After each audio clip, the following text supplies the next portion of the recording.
In this particular video, I'm basically going to show you different services that you can use so that you can set up blog to email, or in other words, RS to email.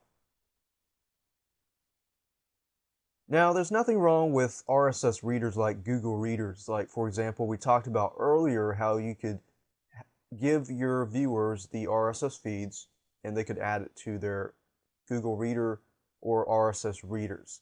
And what happens is anytime you update your blog post, they get an update in their RSS reader as well. Now, with an RSS reader, they're required to have a separate reader separated from their email. Now, many people prefer to read emails in their email system. So what you do is you give them the ability to keep it centralized. Now, what I'm going to be doing is I'll be talking about how you can use different services for free to take that blog RSS and send it to a reader's email. So this way you can provide the RSS reader and the RSS feeds, and you can offer this service as well to increase your readership, because that's your goal. Increase your exposure, and certain parts of the population of your market may prefer certain things. So what you're doing is you're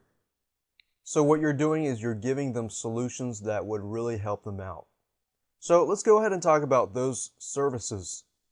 Okay, so there are a few RSS to email services out there, some that cost money and some that are free. I'm going to first show you the ones that cost money. There's one called feedblitz.com. And if you go to feedblitz.com here, and there's another one called MailChimp, as you can see here. And I'm showing you through Google so you know exactly where to go. MailChimp and FeedBlitz cost money, and they cost about the similar amount of money. I'm just going to go through the features here. FeedBlitz provides you with email newsletters, surveys, forms, autoresponders, and they give you a 30-day free trial as of now, which is March 12th, 2009. And you can look into that and see if that's right for you. Give it a 30-day trial. Then we have MailChimp. MailChimp, I noticed, was pretty professional, had a lot more tracking to it, but the pricing is about the same. Features that are available: it tracks opens, clicks, demographics, and a lot of data that you could really use. It looks very easy to use. Now, in this particular video, I will be focusing on FeedBurner just because Google acquired FeedBurner, and FeedBurner is free. FeedBurner also allows you to do email subscriptions. Now, to get to FeedBurner, if you go to Google and you type in FeedBurner, you'll notice that feedburner.google.com is there.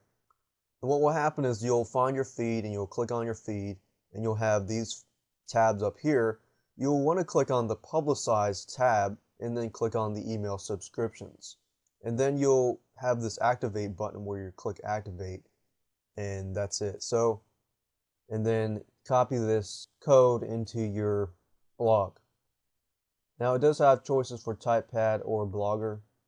If you click on Blogger and click on Go, what that does is it adds a widget to your blog. Now this code is actually for you if you have an actual blog that's tied to FeedBurner. And I would recommend to click this and then click on save. And you have subscription management, communication preferences, email branding if you want to brand your emails, and delivery options. So you can select your time, click on save. And FeedBurner also offers a lot more services like PingShot, which allows you to ping and notify services that you've posted, and a lot of other features. And I expect that since it's been acquired by Google, that they probably have a lot of other great ideas of adding other features as well. So that's an easy to use feature. It's free, FeedBurner. So check that out.